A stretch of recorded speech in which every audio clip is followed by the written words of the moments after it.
वहां जा हाँ रहा हाँ हूँ।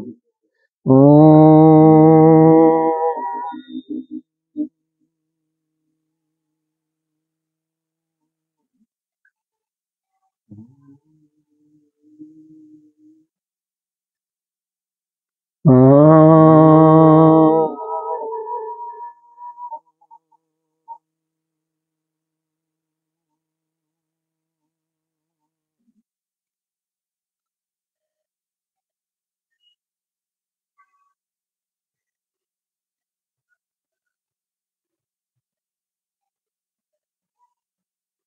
हो।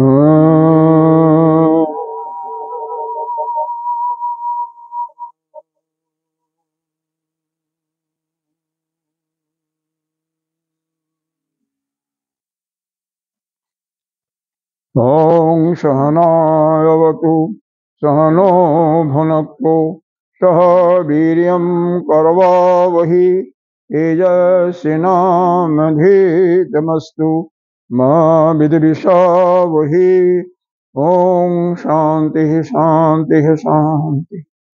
ॐ पार्थाय प्रतिबोधितां भगवता नारायणेन स्वयं व्यासेन ग्रथितां पुराणमुनिना वन्दे महाभारतम् अद्वैतामृतवर्षिणीं भगवतीम् अष्टादशाध्यायिनीम् अम्ब तामनुसन्दधामि भगवद्गीते भगवद्भीषणे। नमस्तुते व्यास विशालबुद्धे पुल्लारविन्द यदभद्रनीत येन त्वया भारततैलपूर्ण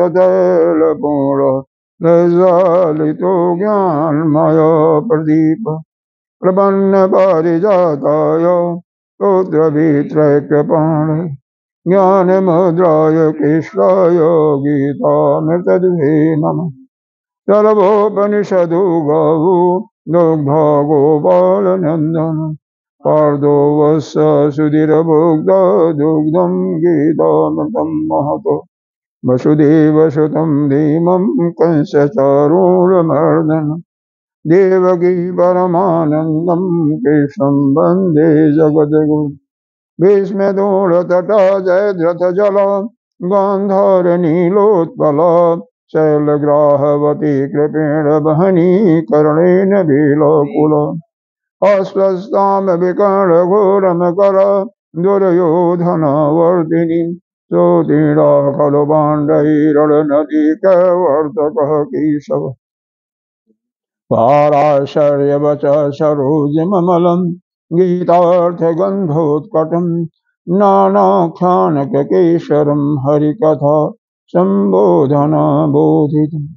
लोके सज्जनशतपदै रह रह पेपीयमानं मुदा भूयाद् भारतपङ्कजं कलिमल प्रध्वंसि न श्रीयसि मूकं करोति वाचालं पङ्गुलङ्घयति गिरिं यत्कृपातमहं वन्दे परमानन्दमाधवम् यं ब्रह्मा वरुणेन्द्ररुद्रमरुतः अस्तुवन्ति दिव्यैस्त्वयि वेदैः साङ्गपदक्रम उपनिषदैः गायन्ति जनिषामः ज्ञानाय अवस्थिततद्गतेन मनसा पश्यन्ति योगिनो दाशान्तं न विदुषुरसुरगणा देवाय तस्मै नमः।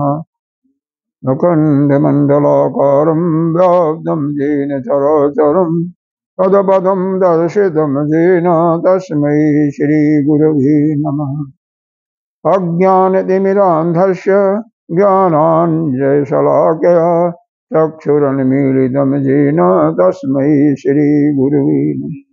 गुरुर्ब्रह्मा गुरुर्विष्णु गुरुर्देवो महेश्वर गुरुः साक्षात् परं ब्रह्म तस्मै श्रीगुरवे नमः। त्वमेव माता च पिता त्वमेव बन्धो च सखा त्वमेव विद्या द्रविणं त्वमेव सर्वं मम देव देव।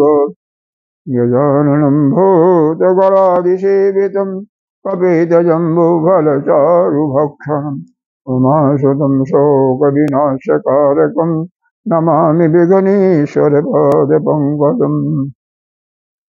अनंत श्री विभूषित श्री 1008 पंचायती महानिर्वाणी अखाड़ा के अग्रणीय श्रोतीय ब्रह्मनिष्ठ महामंडलेश्वर एवं उत्तर प्रदेश संत समाज की अध्यक्ष श्री सद्गुरुदेव भगवान के चरणों में कोटि कोटि नमन बंदन।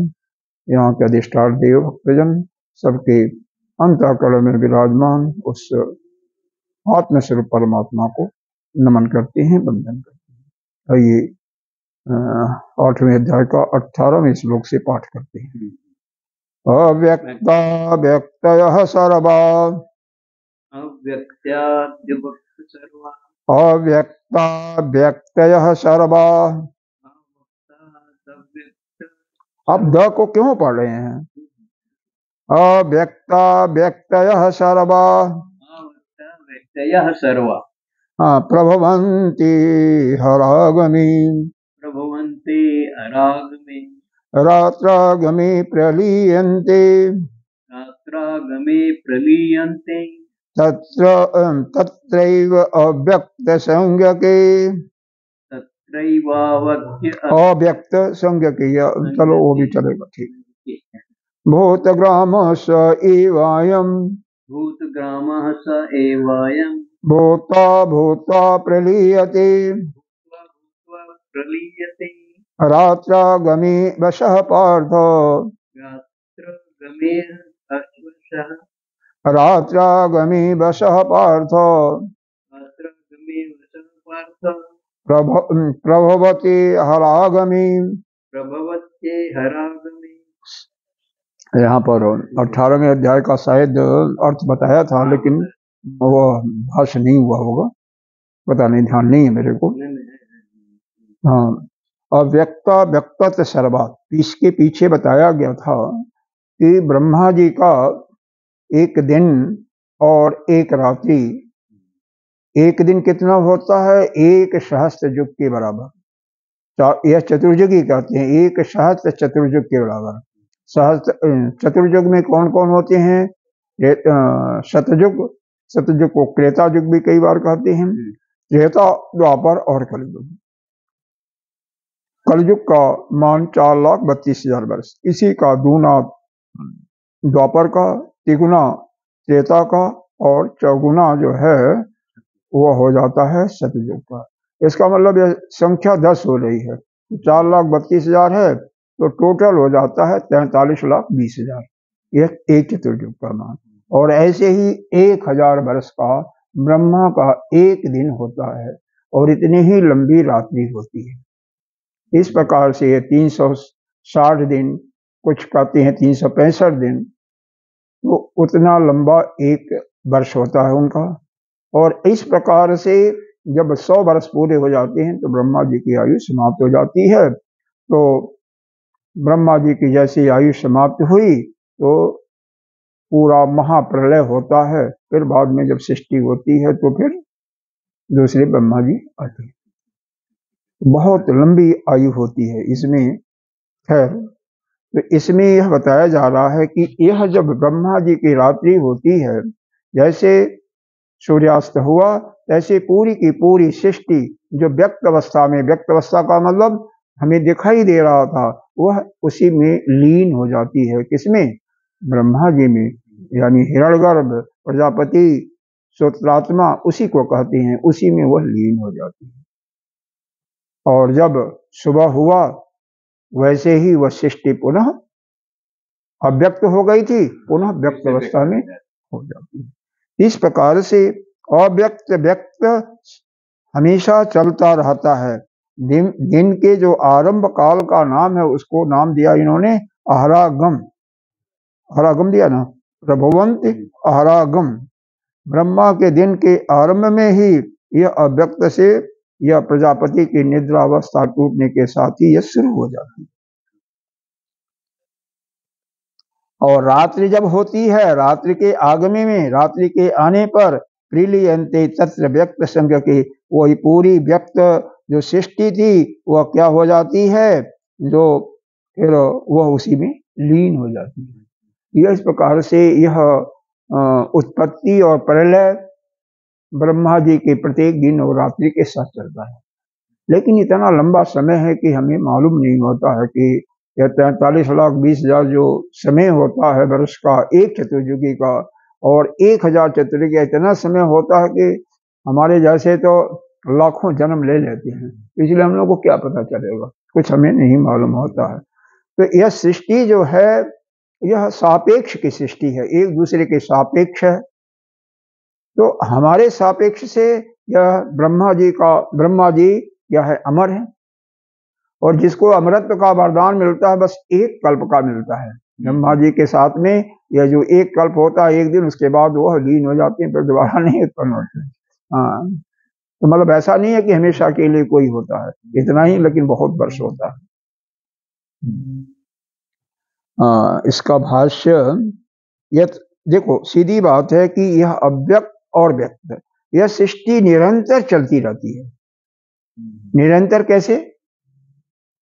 अरे भाई, जब शाम हुआ तो व्यक्त से अव्यक्त हो गई, सुबह हुआ तो अव्यक्त से व्यक्त हो गई। तो जो भी जीव जिनको ज्ञान नहीं प्राप्त हुआ होता है, जो मुक्त नहीं होते हैं, सभी वही जीव आते हैं, वही जीव व्यक्त में और वही जीव अव्यक्त में, दूसरा कोई नया जीव उसमें पैदा नहीं होता। यहाँ तक कि जब महाप्रलय होता है तो भी कोई नया जीव नहीं पैदा होता है, वही जीव जो जाते हैं प्रलय के पहले, वही जीव उत्पन्न होते हैं, वही चलते हैं। यहाँ पर ये जो ब्रह्मा जी का दिन होता है, ये कल्प कहते हैं, इसमें कई बार हो जाता है, जैसे जब भागवत में कथा आती है कि हिरण्यकश्यप का भाई था हिरण्याक्ष, तो हिरण्याक्ष जो है पृथ्वी को चुरा ले गया था। तो जब पैदा होते हुए ही मनु और शत्रुमा, भागवत में कथा आती है कि जब इनको सृष्टि का निर्माण करने के लिए कहते हैं ब्रह्मा जी, क्योंकि इन्हीं के अंश से पैदा हुए थे, तो इन्होंने कहा ठीक, हम सृष्टि का बढ़ोतरी तो करेंगे, लेकिन कैसे करेंगे, हमारा जो संतान होगी रहने के लिए कहीं जगह नहीं है, सारा सृष्टि जलमग्न है। तो फिर उनको विचार करते हैं, गुस्सा आता है, तो उनके नेत्र से अंगूठे के बराबर नासिका से यह 12 भगवान पैदा होते हैं। देखते देखते इतने विकराल हो जाते हैं, पूछते हैं आज्ञा पिताजी, तो कहते हैं पृथ्वी का उद्धार करो, तो वह जाते हैं और वह कहते हैं कि अभी सृष्टि प्रारंभ ही नहीं हुई तो वह हिरण्याक्ष कैसे हो गया, तो कहते हैं वो दूसरे कल्प का था। हाँ, तो ऐसा है, कुछ लोग रह भी जाते हैं, ऐसा भी होता है, कौन रहते हैं कौन नहीं रहते हैं, यह विचार की प्रक्रिया है, यहाँ पर उसका विषय नहीं है। तो उसका फिर उसको मार करके पृथ्वी को ला करके बसाते हैं और सृष्टि चलती है। तात्पर्य यह है कि यह व्यक्त अव्यक्त होता रहता है, लेकिन दिन के साथ कई बार कुछ लोग जिनको पीछे के उसमें उनके कल्प तक का ब्रह्मा जी मान लो आशीर्वाद दे दिए, तो वह पड़े रहते हैं, या कोई हो गया तो चल पड़े रहते हैं, उनका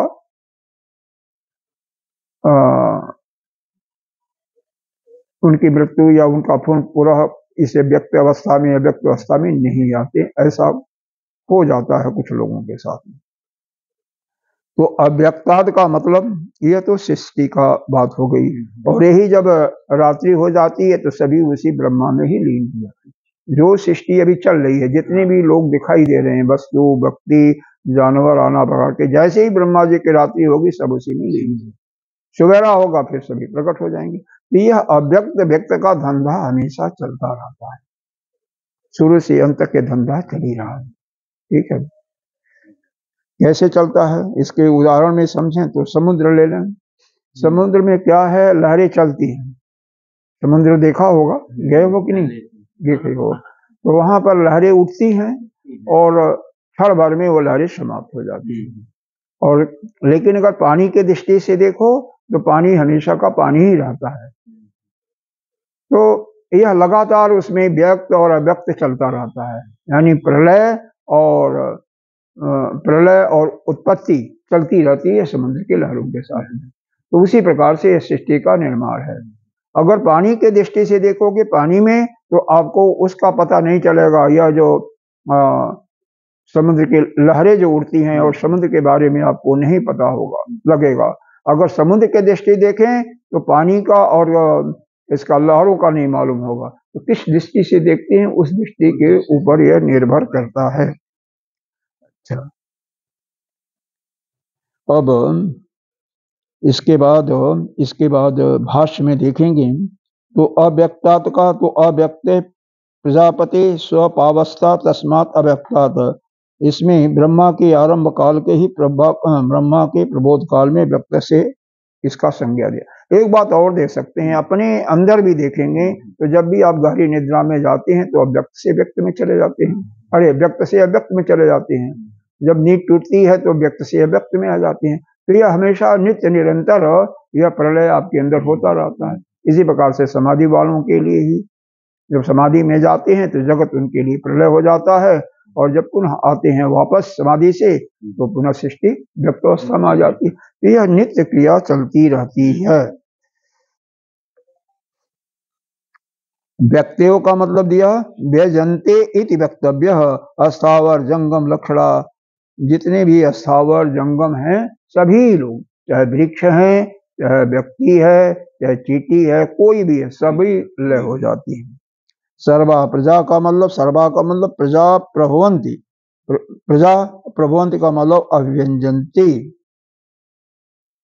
अह आगम आरागम, अह माने दिन होता है, आगम माने आने वाला, तो दिन का यह प्रकट होता है उसको कहते हैं। तस्मीन आरागमे काले ब्रह्मण प्रबोध काले, आरागमे का दिया कि काल के अनुसार ब्रह्मा के प्रबोध काल, जिसमें ब्रह्मा जी जगे हुए होते हैं उसका समय। जैसे आप जागृत अवस्था में होते हो ना, तो कुछ जो भी सत्य जो घटना दिखाई दे रही, हालांकि सब असत्य है लेकिन फिर भी दिखाई दे रही तो सत्य ही मानते हो ना। स्वप्न में चले जाते हो तो स्वप्न की घटनाएं जैसे आप जागृति में आते हो भूल जाते हो, वह सत्य नहीं होती हैं, मन का अपनी बनाई हुई कल्पना है। और सुषुप्ति में जाते हैं तो जागृति और सुषुप्ति दोनों समाप्त हो जाते, वैसे ही यह क्रियाएं चलती रहती हैं अपने हिसाब से। इसी प्रकार से रात्रागमे ब्रह्मण स्वापकाले प्रलयन्ते सर्वा व्यक्तव्य, जो भी व्यक्त सृष्टि है उसमें लीन हो जाती है। इस प्रकार से जैसा बताया गया कि अव्यक्त से व्यक्त और व्यक्त से व्यक्त नित्य निरंतर चलता रहता है। इसमें जिन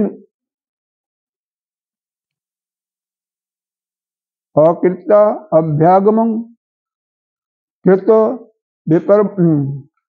विपर्यास दोष परिहार्थम मंद मोक्ष शास्त्र प्रवृत्ति साफल्य प्रदर्शनार्थ अविद्यादि क्लेश मूलक परमाशय वशात च अवशो भूतग्रामो भूत्वा प्रलीयते इति अतः संसारे। ये आगे का जो श्लोक है उसकी यह संगति बता रहे हैं। आगे का जो 19वां श्लोक है उसकी संगति बताई जा रही है कि अकृता किए हुए कर्मों का फल नहीं मिलना, और जो कर्म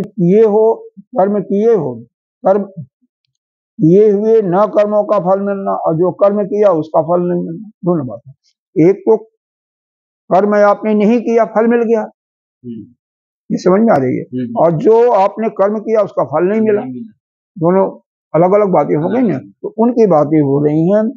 उसके दोष को, ऐसे दोष का निवारण करने के लिए यहाँ पर यह जो बंध मोक्ष शास्त्र है, यह प्रवृत्ति साफल्य प्रदर्शनार्थम अविद्यादि क्लेश मूल कर्म बसाते, क्योंकि अविद्या के कारण ही कामना होती है, कामना से ही कर्म उत्पन्न होता है। कामना के प्राप्ति के लिए व्यक्ति कर्म करता है।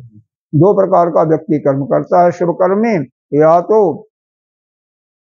वह अपने सकाम दृष्टि से उच्च लोकों की प्राप्ति के लिए या किसी भी चीज की प्राप्ति के लिए कर्म करता है, और या तो दूसरे प्रकार का कर्म होता है कि वह क्या करता है कि निष्काम कर्म करता है। तो जब निष्काम कर्म करेगा तो उसका अंतःकरण शुद्ध होगा, और जब सकाम कर्म करेगा तो उसको उच्च लोकों की प्राप्ति होगी। जाने के बाद जैसा जो कर्म किया रहेगा, इस लोक के लिए कर रहा है तो इस लोक में उसको सुख सुविधा उपलब्ध होगी। तो इस प्रकार से यह पुण्य काम का है। इसी प्रकार से जो पाप कर्म करता है वो तो हमेशा कहाँ जाएगा, नरक में जाएगा। कहते हैं 28 प्रकार के नरक होते हैं, भागवत में विस्तार से दिया हुआ है। तो जिसको समझना होगा भागवत की कथा सुनेगा तो उसमें यह वर्णन है 28 प्रकार के नरकों का वर्णन। और जो पुण्य कम करेगा, पुण्य में भी 2 प्रकार का हो गया, एक सकाम और एक निष्काम। निष्काम करेगा तो उसका अंतःकरण शुद्ध होगा, फिर वह आचार्य गुरु के पास जाकर के ज्ञान प्राप्त करके मुक्त हो जाएगा। और नहीं, अगर चाहेगा कि हमारा अगला मरने के बाद जो दूसरा जीवन है उसमें हम स्वर्ग की प्राप्ति हो, तो वो सब प्राप्ति करेगा, सुख भोगेगा। और जैसे पुण्य क्षीण हो जाएगा पुनः इस लोक में आएगा और पुनः कर्म करेगा, पुनः जैसा भी आने जाने के चक्कर में पड़ा रहेगा। और जो कुछ ऐसे होते हैं कि दोनों का मिश्रित कर्म करते हैं, पाप और पुण्य, जो केवल पाप किया वो तो अधोगति हो गई, नरक में गया। और जो पुण्य करते हैं उनका या तो अंतःकरण शुद्ध हुआ, अंतःकरण शुद्ध करके ज्ञान प्राप्त करके मुक्त हो गए, या दूसरे लोक हो गए स्वर्ग इत्यादि में, ब्रह्मलोक इत्यादि में, और वहां से पूर्ण समाप्त करके फिर आते हैं। तीसरा जो मिश्रित कर्म करते हैं उनको मनुष्य योनि मिलती है। पाप पुण्य लगभग बराबर होते हैं तो वहां पर मनुष्य योनि मिलती है। तो मनुष्य योनि में आकर के उनको मौका दिया जाता है कि भैया जाओ, अब तुम्हें मनुष्य योनि दी जा रही है, तुम यथार्थ जो तत्व है उसको समझो और समझ करके प्रयास करो और प्रयास करके मुक्त हो जाओ। लेकिन कितने लोग मुक्त होते हैं, वह उनकी अपनी इच्छा पर निर्भर करता है, क्योंकि मोक्ष की जिसकी कामना होगी वही कुछ प्रयत्न करेगा, और जिसके अंदर मोक्ष की कामना नहीं होगी उस रास्ते पर भी नहीं चलेगा। तो इस प्रकार से यह क्रिया चलती रहती है। तो यहाँ पर यही है, बंध और मुक्ति का मार्ग बताने वाले यह शास्त्रों की सफलता दिखाने के लिए यहाँ पर अविद्यादि या पंचक्लेश मूर्ख संस्कार में जो यह प्राणी समुदाय बारंबार पड़ा हुआ है, बारंबार उत्पन्न होता है, मरता है, इस प्रकार के कथन संसार में वैराग्य दिलाने के लिए कहती हैं। क्योंकि यह जो अविद्या है ना, यही सभी का मूल जन्म है। हम सभी अविद्या के अंतर्गत हैं, और अविद्या के कारण ही हमारे अंदर कामना उत्पन्न होती है। जब तक हमारे अंदर अज्ञान रहेगा, अविद्या रहेगी, तब तक हमारी इच्छाएं समाप्त नहीं होंगी। और इच्छाएं समाप्त नहीं होंगी तो वह इच्छाएं को पूर्ति के लिए में कर्म करना पड़ेगा, और कर्म करने में बाधा आएगी तो में क्रोध होगा, और क्रोध होगा फिर हिंसा भी होगी। अगर नहीं, वह हम कोई बाधा नहीं आई, हमें हमारी कामना मिल गई, तो उसका बारंबार भोग करने का मन करेगा, और बारंबार करने के लिए उससे आसक्ति होगी, उसका लोभ होने लगेगा, फिर मोह हो जाएगा उससे। इस प्रकार से धंधा चलता रहता है, यह संसार का धंधा है। यही है कि 84 लाख योनियों में आना जाना बना रहता है।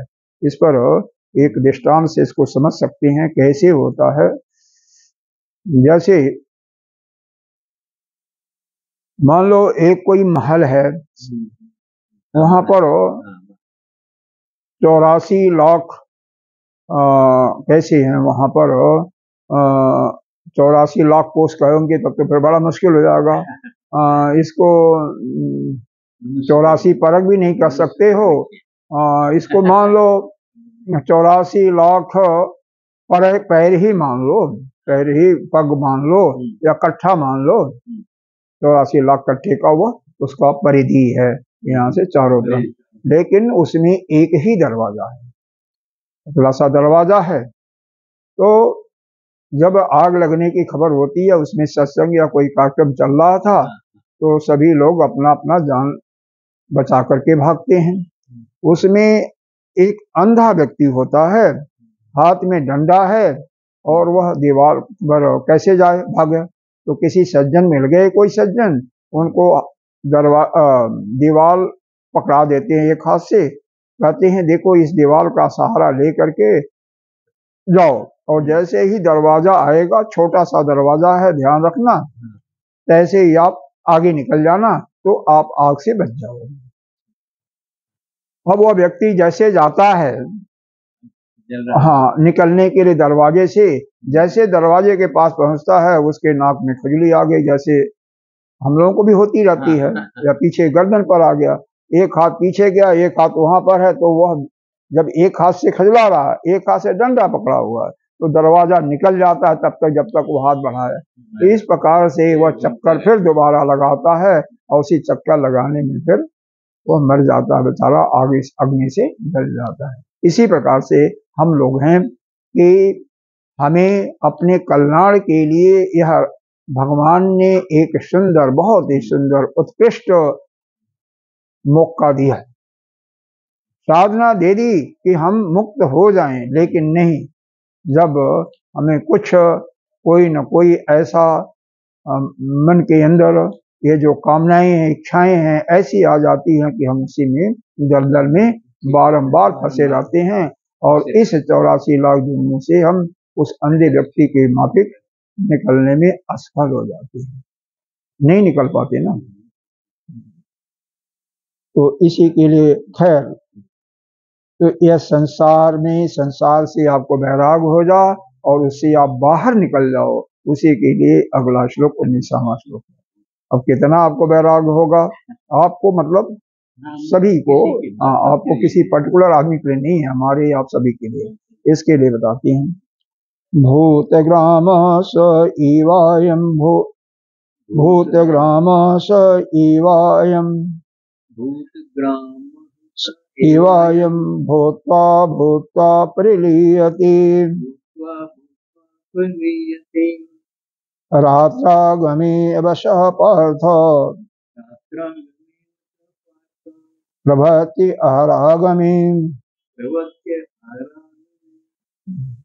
इसमें कह रहे हैं भूतग्राम। अब भूतग्राम क्या है, देखो यह पंचमहाभूत है ना, इन्हीं से मिल करके यह प्रत्येक प्राणी बनता। थोड़ा आकाश लिया, थोड़ा वायु का अंश, थोड़ा तेज का अंश, थोड़ा जल का अंश, थोड़ा पृथ्वी का अंश, इन्हीं से हम सभी जीव बने हुए हैं। जैसे अलग अलग शरीर है तो उसमें अलग अलग उनकी क्वांटिटी भी होगी, और उसी में फिर वह परमात्मा भी उसी में प्रवेश कर जाता है। प्रत्येक प्राणियों में प्रवेश किया हुआ है परमात्मा, उसी के शक्ति से प्रत्येक प्राणी काम करते हैं। तो जहां पर यह इन भूतों से बने हुए प्राणी रहते हैं, उसी को भूतग्राम कहते हैं। मतलब इस आकाश के नीचे जितने भी लोग हैं, यही भूतग्राम है। स एव अयम, ये जिसमें है स्थावर है, जंगम है, सभी इसी के अंदर पड़े हुए हैं। हाँ, भूत्वा भूत्वा परिलीयति, इसमें हम लोग क्या होते हैं कि जैसे ही कल्प की समाप्ति होती है, यानी ब्रह्मा जी के रात्रि की समाप्ति, रात्रि शुरू होती है, तैसे तैसे उन्हीं में जाकर के हम लीन हो जाते हैं। जो पहले कल्प में था वही दूसरा नहीं, यह अस्थावर जंगम भूतों का समुदाय ब्रह्मा के दिन के आरंभ में बार बार उत्पन्न होकर के दिन की समाप्ति पर फिर लीन होता है, और रात्रि जब समाप्त होती है फिर उदय होता है, ऐसे ही चलता रहता है। ठीक है, रात्रा आगमे वशः पार्थ प्रभवति अहरागमे, और फिर रात्रि होने पर वह पराधीन हुआ, बारंबार क्या होता, उसी में लीन हो गया, और फिर दिन शुरू हुआ तो उत्पन्न हो गया। तो यह प्रक्रिया लगातार चलती रहती है। जैसे उस अंधे का उदाहरण दिया गया, उसी प्रकार से हम लोग, हमें मौका तो मिला लेकिन हम अपने को कल्याण, अपना उद्धार नहीं करते। और यह ऐसा है कि यह अनवरत ये सृष्टि चल रही है। इसी प्रकार से अव्यक्त, अव्यक्त से व्यक्त, व्यक्त से व्यक्त। अपने को समझने के लिए इसको यह समझें कि अपनी निद्रा के अनुसार जागृति, सुषुप्ति और स्वप्न और सुषुप्ति के हिसाब से समझ लें। सुषुप्ति में हमारा संसार मुक्त हो जाता है और जागृति में फिर पैदा हो जाता है। तो इस प्रकार से यह अनवरत काल से यह संसार चलता रहता है। अब यहाँ पर यही जो पहले अध्याय में था वही यहाँ पर बताया गया। इसमें पहले श्लोक में था, यही यहाँ पर है। इससे कोई अलग चीज नहीं ऐसा मालूम होता है। बस हम जो है बारंबार इसमें पैदा हो रहे हैं, बारंबार जा रहे हैं, लेकिन हमें इस अज्ञान के चक्कर में फंसे हुए हैं। यह हमें यह ज्ञान नहीं हो रहा है और इसी का अगर हम चिंतन करते जाएं, नित्य निरंतर चिंतन करते जाएं कि ऐसा जब यह अनवरत सृष्टि चल रही है तो इससे उत्तीर्ण होने का क्या उपाय हो सकता है। तो जो व्यक्ति, जो साधक उपाय की तलाश में होता है और संत की कृपा से उसको साधन मिल जाता है, उपाय मिल जाता है और उसको अच्छी तरह से वह पकड़ लेता है साधन को, तो वह मुक्त हो जाता है। इसका उपाय यही है कि द्वैत से अपने, द्वैत है, देखो अपने को उस परमात्मा से तुम अलग न समझो, अलग समझोगे तो द्वैत भाव हो गया। तो द्वैत भाव ही यह दुखात्मकता या कष्ट देता है, शरीर के निर्माण का कारण है। ये हम क्या मानते हैं कि हम ईश्वर के अंश हैं, ईश्वर वह पूर्ण है, हम अल्पज्ञ हैं, ईश्वर सर्वज्ञ है, हमें हमारे अंदर थोड़ा बल वो बल। तो ये हमारी मूर्खता है, यही हमारी सबसे बड़ी मूर्खता है। हम अपने को, देखो कल्पना ही है ना, इसमें एक लड़का लड़की का गुड्डा गुड्डी का खेल बताते हैं, एक वही हम लोग कर रहे हैं। एक बालक था और एक उसी की बहन थी, दोनों लड़के छोटे छोटे थे तो खेल रहे। घर बनाते थे, जैसे घर में जो सुनते हैं माता पिता की डांट फटकार क्या कार खराब करते हैं बच्चे, उसी को खेलते हैं। छोटे बच्चे जो होते हैं 5-6 साल के, 4 साल के, वही खेलते हैं। तो पिता जब आते थे ऑफिस से, जूता फेंक के इधर, शर्ट और पैंट इधर फेंका, दूसरा पहना और आराम से पैर फैला के बैठ गए। वैसे ही वो लड़का बन गया पिता और लड़की बन गई माता। दोनों भाई बहन थे। अब उसके बाद ऐसे ही जब झूठ मूठ का अपना सब कुछ, वहां तो न पैंट है न शर्ट है, बच्चे हैं छोटे छोटे, क्या गया उसको फेंका और लेट गया। अच्छा मेरे लिए पानी लाओ, मेरे लिए चाय लाओ, और मेरे को बहुत भूख लगी है। तो कहती क्या है लड़की, कहती क्या है, कल की रोटी पड़ी हुई है, परसों का साग पड़ा हुआ है, ले करके खा लो। जैसे माँ कहती थी वैसे ही वह कह रही है। फिर लड़का कुछ कहता है, अच्छा सुनो कुछ देर के लिए हम खेल बंद करते हैं, कुछ बात करते हैं, फिर खेल शुरू करेंगे। क्या कहता है लड़का, जब तुम्हें हम कुछ दे तो नहीं रही हो ना, सब सारा झूठ मूठ का ही कल्पना करिए, तो क्यों ना अच्छी अच्छी कल्पना करो। हाँ, यह कहती अच्छी कल्पना करो कि लो यह तस्मई है, खीर है, गर्मा गर्म हलवा या पूरी है, इसको खाओ। जब झूठ मूठ कुछ करना नहीं है तो बढ़िया बढ़िया करो ना कल्पना। उसी प्रकार से हम इस संसार में पड़े हुए हैं, तो हम यह दैत्य में हम अपने को क्यों छोटा समझ लेते हैं और दूसरे को परमात्मा को अलग मान लेते हैं, जबकि हम स्वयं, हमारे अंदर ही वह परमात्मा विराजमान है। हम अपने को क्यों स्वयं परमात्मा नहीं मानते। अगर हम अपने को स्वयं माने कि हम परमात्मा हैं, ब्रह्म हैं, तो यह जो द्वैत भाव भी समाप्त होगा। और यह जब झूठी मूठी ही बात है ना, यह कल्पना क्या झूठी मूठी है, तो झूठी मूठी कल्पना करना है, सारा झूठा ही यह संसार नाटक ही करना है। तो क्यों नौटंकी अलग अलग करते हो।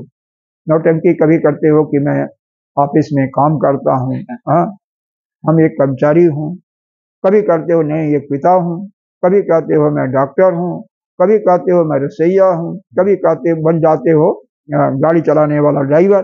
तो ये झूठ मूठ की कल्पना, सारा तो मिथ्या ही है ना। तो जब झूठ मूठ की कल्पना करो तो क्यों नहीं बढ़िया सा कल्पना करो, उन बच्चों के माफिक तो बढ़िया सा कल्पना करो आप स्वयं परमेश्वर हो और उसका वास्तव में वही असलियत है, तो वही उसका असलियत करोगे तो यह जो आपका द्वैत भाव समाप्त हो जाएगा।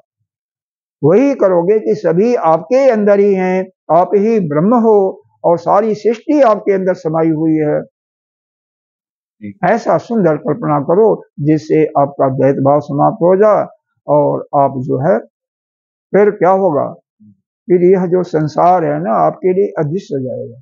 जब संसार आपको अदृश्य दिखा, कैसे अदृश्य होगा, जैसे आपको सुसुप्ति अवस्था में होता है, संसार गायब हो जाएगा, फिर द्वैत सब गायब हो जाएगा तो आप मुक्त हो। और उसी समय को बढ़ाते जाओ और बस उसी को बढ़ाते जाओ, धीरे धीरे बढ़ाते जाओ। यह जैसे ही दृढ़ होगा भावना वैसे ही आप मुक्त हो जाओगे। इसको बढ़ाओ। हाँ, अभी बताओ, अभी देह हो कि नहीं हो? देह हो कि नहीं हो? अच्छा, तो अब देह के इसके कारण जितने भी संबंध बने, देखो इस संसार में जितने भी संबंध हैं, आप जब नहीं थे तो सोचो वह थे कि नहीं थे? कोई था?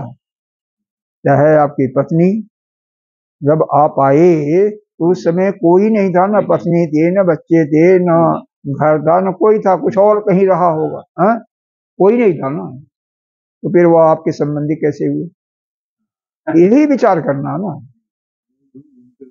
वहाँ वही चीजें करो कि वह सब जो है यहाँ पर, जब ये शरीर जैसे जैसे बड़ा होता गया है तो शरीर को किसी ने बताया यह तेरा है, मेरा है। हाँ, और फिर क्या है, उसी से हम दुखी होते हैं और सुखी होते हैं, उसको त्यागते भी नहीं है। लड़ेंगे भी, दो भाई भी आपस में लड़ेंगे, लेकिन उसी में रहेंगे। अरे जहां से दुख मिल रहा है और तुम्हारा भाई कैसे है, उसी को छोड़ो ना, उससे रिश्ता छोड़ दो। पत्नी से है, पत्नी से छोड़ो। मतलब इस प्रकार से जब तक आपके अंदर वो वैराग्य नहीं आएगा तब तक वो कैसे होगा, काम नहीं होगा। फिर तो फिर वही रहो, पड़े रहो और दैत भाव में रह करके इसी संसार में मरते रहो। चलिए कुछ आगे भी बढ़ा जाए तो इस पर डिस्कशन, ऐसे ऐसे सुंदर सुंदर श्लोक हैं कि दो दो तीन तीन दिन एक ही पर डिस्कशन होता रहे, क्योंकि यह जन्म और मृत्यु का है ना, ये बहुत बड़ा है, इसका विस्तार बहुत है, कई शास्त्रों में बहुत बड़ा विस्तार दिया गया है। हम कहते हैं विवश होकर के फिर व्यक्त में स्थान आते हैं। जब ब्रह्मा जी का दिन शुरू होता है ना, तो जीव विवश होकर के जबरदस्ती आता है, तो उसको आना पड़ता है।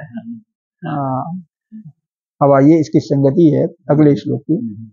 जद उपनस्तम, जैसे प्रारंभ किया गया था, अक्षरम तस्य प्राप्नु उपायो निर्दिष्ट ओम ओम इति एक अक्षरम ब्रह्म इति आदिना। जिस अक्षर का पहले प्रतिपादन किया था उसका क्या था? ओम शब्द का, एक अक्षर ब्रह्म का। उस ब्रह्म का यह क्या है? अभिधान, यानी ब्रह्म को पुकारने के लिए यह नाम है। और ब्रह्म क्या है? अभिधेय हुआ। जैसे आपका अभिधान क्या हुआ? संतोष कुमार त्रिपाठी तिवारी। और आपका विधेय क्या हुआ? आपका जो शरीर के अंदर रहने वाला जीव, वो आप, शरीर नहीं, वो आप। हाँ, अथ इदानीम अक्षरस्य एव स्वरूप निर्दक्षया इदम उच्यते अनेन योग मार्गे इदम गंतव्यम इति। अब उसी अक्षर के स्वरूप का, वह जो अक्षर तत्व है उसके स्वरूप का निर्देश करने की इच्छा से यह बताया जा रहा है कि इस योग मार्ग द्वारा अमुक वस्तु मिलती है। यह जो बताया जा रहा है इसके द्वारा क्या मिलता है, उस वस्तु को प्राप्त होती है, उसके बारे में यह बताने जा रहे हैं। क्या है? परः तस्मातु भावो अन्यो, परः तस्मातु भावो अन्यो व्यक्तो अव्यक्त सनातनः, व्यक्तो अव्यक्त सनातनः, यः सर्वेषु भूतेषु, सर्वेषु भूतेषु नश्यत्सु न विनश्यति। परः तस्मातु भावो अन्यो, परः तस्मातु भावो अन्यो अव्यक्तो व्यक्त सनातनः, अव्यक्तो व्यक्त सनातनः, यः सर्वेषु भूतेषु नश्यत्सु न विनश्यति।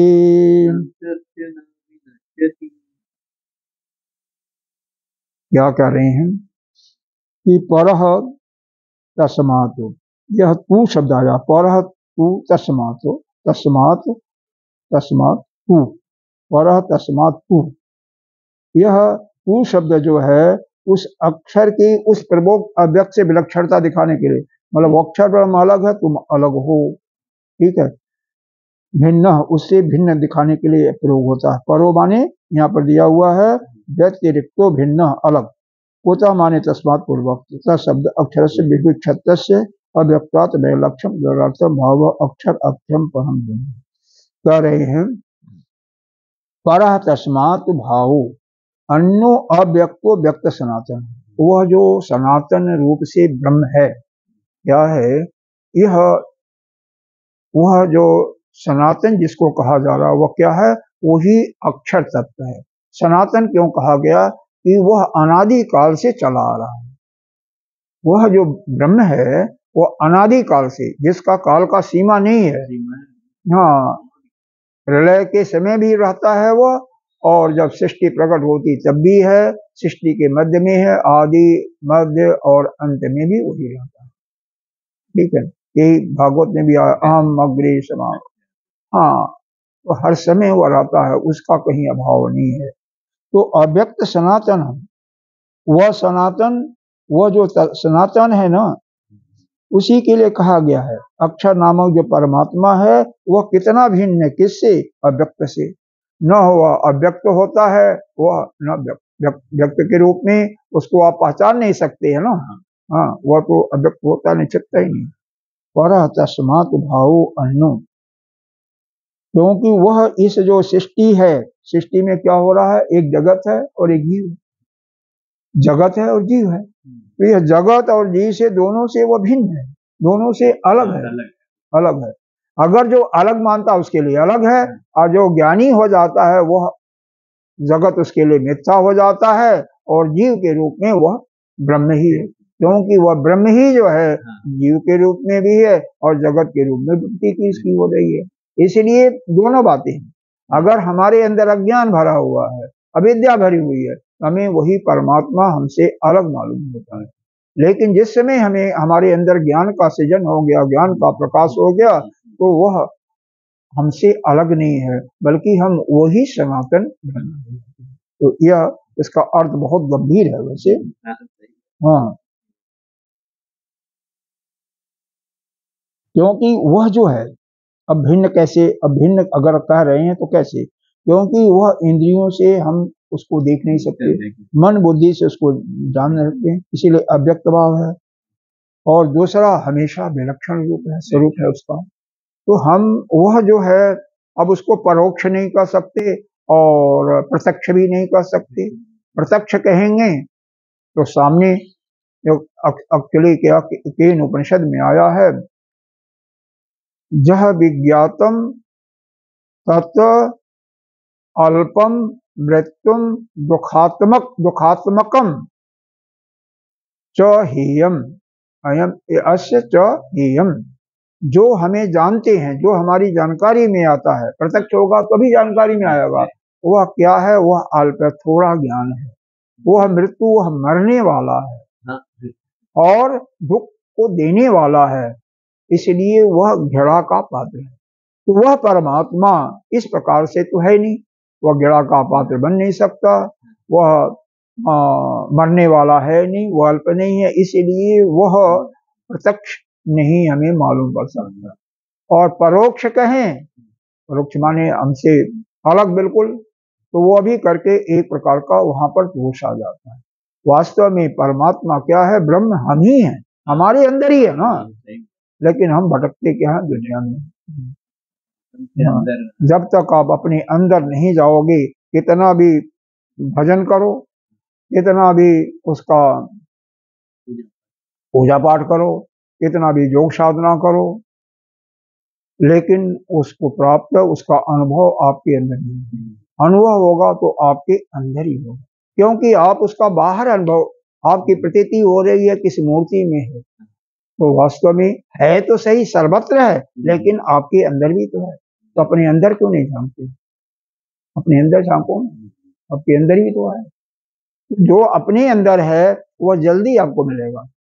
मान लो आपके घर में कोई चीज है, कोई सामान रखा हुआ है, तो उसके लिए कहीं बाहर जाने की जरूरत नहीं है ना।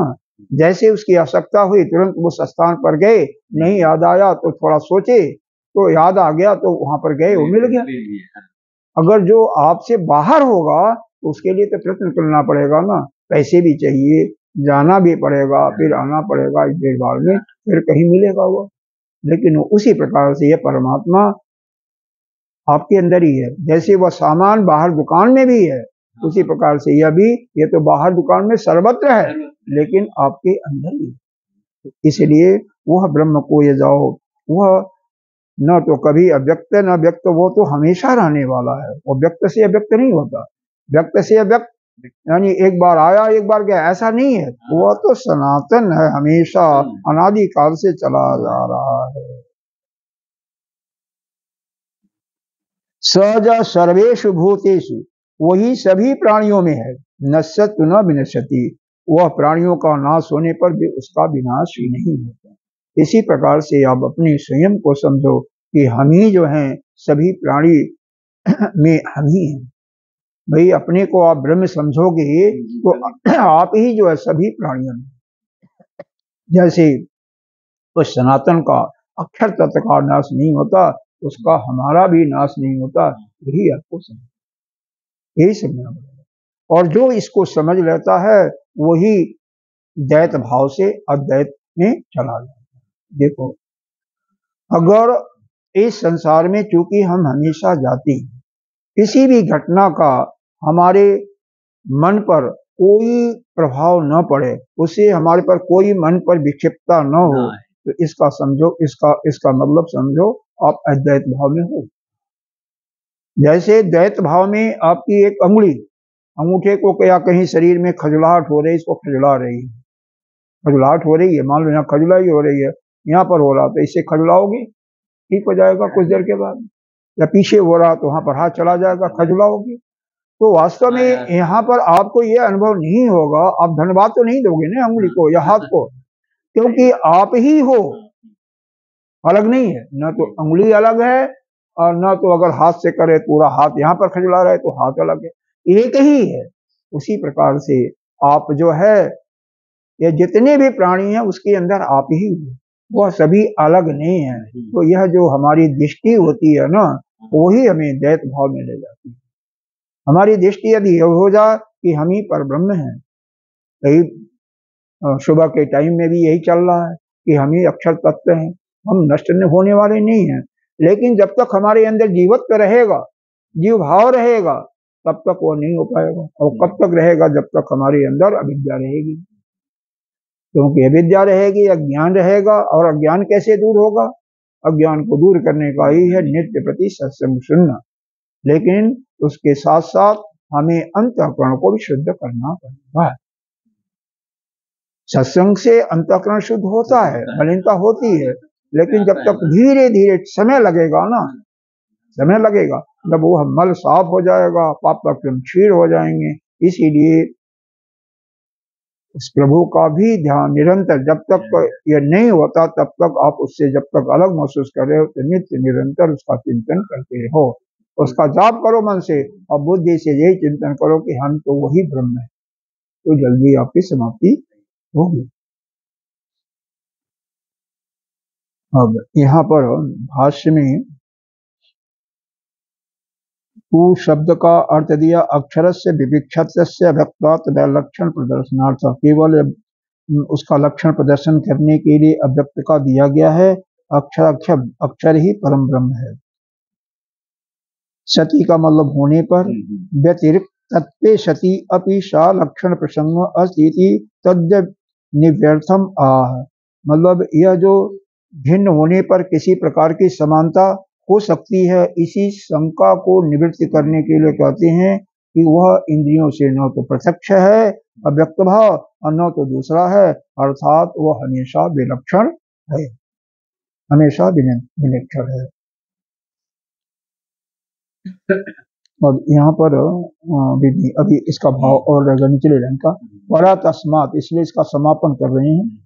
तस्मात इसलिए, कस्मात पुनः परः, कि वह कहाँ है, सो किससे परे है, कहाँ पर है, ऐसा कहा कि सो किससे पर है, किससे अलग है। तो पूर्वाक्त भूतग्राम बीज भूतात् अविद्या लक्षणात् अव्यक्तात्, जिसके अंदर अविद्या का बीज है, अविद्या है तो कामना होगी, कर्म होगा, उसी को कहते हैं अव्यक्त।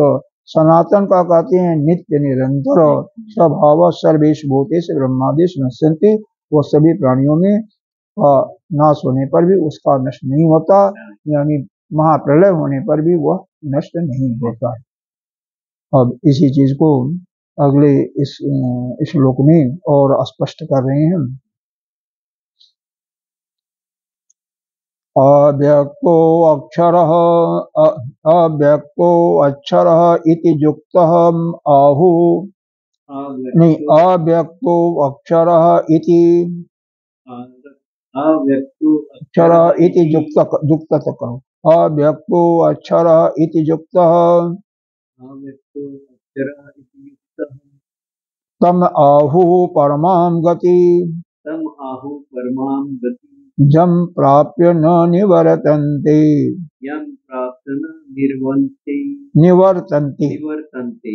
तद्धाम परमं मम परमं मम।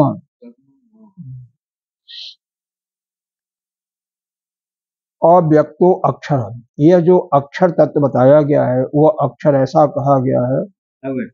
अव्यक्तो अक्षर, यह ऐसा जो कहा गया है। तम आहु परमाम गति, मतलब वही जो परम श्रेष्ठ गति है।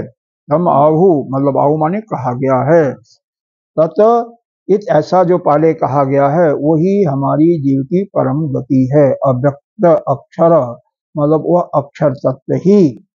जम प्राप्य न निवर्तन्ते तद्धाम परमं मम, जिसको उसके परम धाम को प्राप्त होकर के मनुष्य पुनः इस संसार में वापस नहीं लौटता है, अर्थात वह मुक्त हो जाता है, जीवन मुक्त हो जाता है। वही मुझ विष्णु का परम पद है, यानी उस परमात्मा का परम पद है।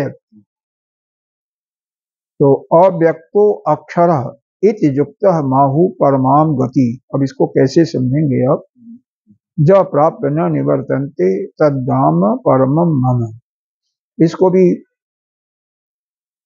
अगर हमारे शास्त्र में क्या आता है, किसी भी चीज को समझने के लिए अगर तीनों प्रकार से आपके समझ में आ जाता है, एक ही अनुभव हो जाता है एक ही चीज का, तो उसको कहते हैं जितनी भी शंका समाधान होता है सब समाप्त होकर के उसकी दृढ़ भावना आ जाती है।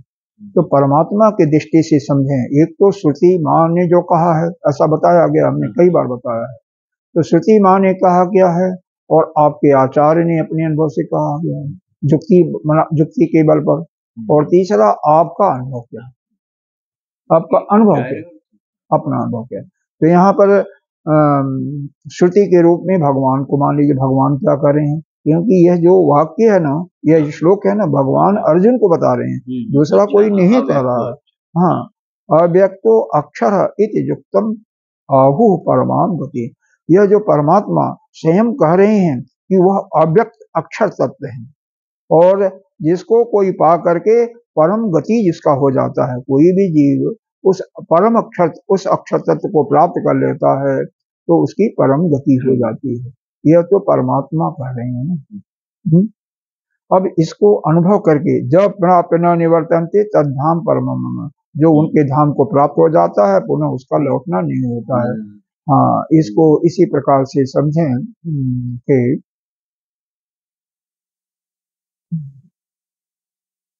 समुद्र की दृष्टि से ही यही उदाहरण सबसे सुंदर होगा, दृष्टांत। समुद्र में लहरों के हिसाब से, समुद्र में लहरें नित्य उठती रहती हैं। समुद्र क्या है, गर्मी हो बरसात हो बिल्कुल एक जैसे होता है। मान लीजिए समुद्र आपका ईश्वर स्वरूप है, परमात्मा स्वरूप, ठीक है, और लहरों के रूप में हम द्वैत भाव में हम जीव हैं। द्वैत भाव हमको मानते हैं ना, अपने को अलग मानते हैं तो द्वैत हो गए। हम अपने को परमात्मा से अलग मान रहे हैं ना, अभी तो अलग मान रहे हैं ना, अभी कथा सुन रहे हैं, श्रवण कर रहे हैं तो अलग ही हुए ना, तो द्वैत हो गए, तो जीव हो गए, जीवत्व है, तो हम यह लहरी हो गई। तो क्या है, इसी परमात्मा में ही जिस प्रकार से यह जीव आता है, अव्यक्त होता है, व्यक्त होता है, उसी प्रकार से समुद्र में या ऐसे कहें कि समुद्र में जिस प्रकार से लहरें उड़ती हैं, चली जाती हैं, अव्यक्त से व्यक्त, व्यक्त से अव्यक्त होती रहती हैं, उसी प्रकार से हम इस परमात्म स्वरूप, यह जो संसार है परमात्मा की सृष्टि है, उसमें अव्यक्त, अव्यक्त से व्यक्त, व्यक्त से व्यक्त चलते रहते हैं। यह परमात्मा का है। और जब हम समुद्र में उसी में लहर कूद करके हम पानी जल बन जाते हैं, तब वही समुद्र में लीन हो गए ना। हाँ, लीन हो गए। तो यही कर रहे हैं वो परमाम गति। तो अगर हम उस समुद्र में के रूप में ही हो जाए, पानी के रूप में, तब तो हमारा कोई परम गति हो गई, फिर दोबारा नहीं लहरें मननी है, शुद्ध पानी के रूप में नीचे आ गए तो हो गए। हम युक्ति से इसको समझाने के लिए कहें, आप इसको समझें, अपने सुषुप्ति भाव को ले लें, सुषुप्ति भाव को ले लें।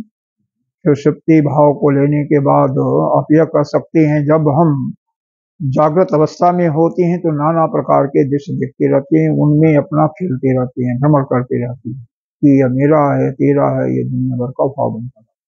सपने में जाते हैं तो वह कल्पित कल्पनाएं होती रहती हैं, जो हमारे कभी 10 वर्ष पूर्व या 50 वर्ष पूर्व जो हमारे मन में भाव आया था, वही घटनाएं होती हैं। उसमें यही होता है सपने में कि हमारा मन अकेले है, जितना वह संकल्प बना रहा है वह सब मन का ही अपना संकल्प होता है। कई बार ऐसा होता, हाथी का जो सूंड है वो मनुष्य के सिर पर लगा देता है, वो लग जाता है, और कभी मनुष्य का सिर शेर के ऊपर पड़ जाता है। यह सब चलता रहता है। तो यह सब काल्पनिक घटनाएं हैं। लेकिन वही जब हम सुषुप्ति अवस्था में चले जाते हैं तो वहां पर मन जब बिल्कुल विश्राम कर जाता है तो हम क्या होते हैं, इस संसार के मोह माया से अलग हो जाते हैं। तो हम नित्य प्रति देखते हैं कि जब हम पूरा परिश्रम जागृत अवस्था में करके सोने के लिए चले जाते हैं, तो गहरी निद्रा में आते हैं तो संसार गायब हो जाता है। यह हमारा जो जीव भाव है वह उस समय समाप्त हो जाता है, हम उस परम गति में मिल जाते हैं। वही और आगे बढ़ो तो वही आप दूसरी अवस्था में पहुंच जाओगे, वह परमात्मा अक्षर में जिसको कहते हैं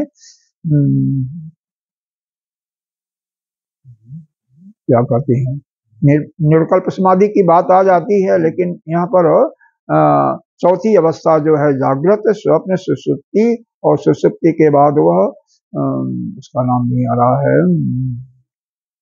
तुरीयावस्था। तो तुरीयावस्था को प्राप्त कर लेते हैं तो ये आप ईश्वर बन जाते हैं, ईश्वर के कोई हो जाते हैं, महात्मा हो गए, कुछ हो गए, चौथी अवस्था प्राप्त हो जाती है। अब यह तो हो गई एक प्रकार से यह युक्ति। अब इसी को अनुभव कर लो। अनुभव कैसे करोगे? अनुभव तो आपको स्वयं करना पड़ेगा। इसी का अनुभव, यह जो स्वप्न देखते हो जागृत अवस्था में, इस संसार में जो घटनाएं देखती हैं उनको स्वयं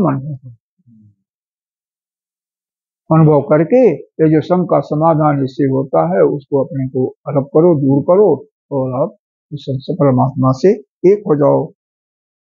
तो अव्यक्तो अक्षर इत युक्तम आहु परमाम गति। वह अव्यक्त तत्व जो है वही अक्षर तत्व है। वह अक्षर तत्व जो है, ऐसा कहा जाता है, वही अव्यक्त भाव, अव्यक्त भाव को परम श्रेष्ठ गति कहती है। जो उसको प्राप्त कर लेता है वही श्रेष्ठ गति है। इसलिए जो उस धाम को प्राप्त हो जाता है, परम धाम को, भगवान कहते हैं मम मम परमम धाम, मतलब मेरे परम धाम को जो प्राप्त कर लेता है, जो प्राप्त जब प्राप्य न निवर्तन्ते, उसका पुनः इस संसार में आना जाना नहीं होता है। उस परम धाम के उपाय अब आगे जो है अगले मंत्र में इस परम धाम को कैसे प्राप्त करोगे उसके बारे में यह भक्ति के माध्यम से बताया जा रहा है। अभी भक्ति के मार्ग से, अब उसको हम कल वर्णन करेंगे, यहीं पर इसका समाप्ति करेंगे कि यहाँ तक इसका निचोड़ समझ लें कि असल में यह जो द्वैत भाव हमें दिखाई दे रहा ना, यह सब हमारे अज्ञान का ही कारण है। अब देखो, अगर आप जिसको आप अपना मानते हो उससे कभी घृणा होती है क्या? एक छोटा बच्चा है, वो टट्टी भी कर देता आपके ऊपर तो उससे घृणा नहीं होती, अगर अपना बालक। माँ के साथ उसके नित्य प्रति ये घटनाएं होती हैं। आपके शरीर में कितना मल भरा हुआ है, मल मूत्र वीर्य कफ पसीना इत्यादि हुआ है ना, हर समय उसका आता है, बेशक जा करके बाहर जा करके, लेकिन कभी घड़ा नहीं होती है ना। लेकिन वही जब बाहर कर दिया आपने, तब उसको जा करके एक दिन के बाद देखो उससे आपको उल्टी भी आ सकती है, बमन भी आ सकता है। इसीलिए समस्त संसार को, सभी को जब यह समझोगे कि आप सभी हमारे अंदर ही हैं, हम ही उनके अंदर हैं, तो अपने से अलग नहीं देखोगे तो किसी से आपका यह राग द्वेष बिल्कुल समाप्त हो जाएगा, फिर सबसे आपका प्रेम हो जाएगा, फिर कौन अपना है कौन पराया वह समाप्त हो जाएगा। तो वहां पर ही अद्वैत भाव का सृजन होगा, और वह अद्वैत दृष्टि तभी आती है जो अपना पराया छूट जाता है। सभी से, संसार के जितने भी हैं सबसे जब प्रेम होने लगे, तो सबसे प्रेम होने का मतलब यही आपका अद्वैत भाव का सृजन होता है। और यही अहम की प्रवृत्ति कि नहीं, यह जितना ही कोई संसार में फंसा है कि यह मेरा है, यह इतना मेरा है, उतना ही वह दुखी सुखी होता रहेगा, और वह तब तक उस दैत भाव में रहेगा जब तक कि धीरे धीरे अपने प्रेम को व्यापक नहीं बनाएगा। व्यापक जितना ही, जब वह परमात्मा, देखो आप स्वयं परमात्मा के अंश हो, परमात्मा ही हो ना, परमात्मा क्या है, पूरी सृष्टि में व्याप्त है ना, तो आप भी अपने को सर्वत्र सृष्टि में जब व्याप्त करोगे, सारी सृष्टि आपके अंदर है, जब ऐसा आपके अंदर अनुभव होगा, सभी अपने हैं, आपसे अलग कोई नहीं है, तो किसी से न तो घड़ा होगा और न तो किसी से देश, न किसी से प्रेम, सभी अपने हैं। किसके लिए आप रोगे, किसके लिए हंसोगे, किसको अलग करोगे, सब एक हो जाएगा। यही भाव आपके अंदर आता है कि आप उस, मतलब परमात्मा के एक एक गुणों की कल्पना करके वैसे ही अपने को बनाना। जैसे परमात्मा का कोई आकार नहीं, वैसे ही आपका भी कोई आकार नहीं। परमात्मा कुछ नहीं करता है ना, निर्गुण निष्क्रिय, निष्क्रिय है, वो कुछ नहीं करता। जब वो कुछ नहीं करता तो हम परमात्मा स्वरूप हैं, हम भी नहीं कुछ करते। इसीलिए शरीर से जो काम हो रहा है ना, वह उसके करने वाले हम नहीं हैं, उसके भोगने वाले हम नहीं हैं।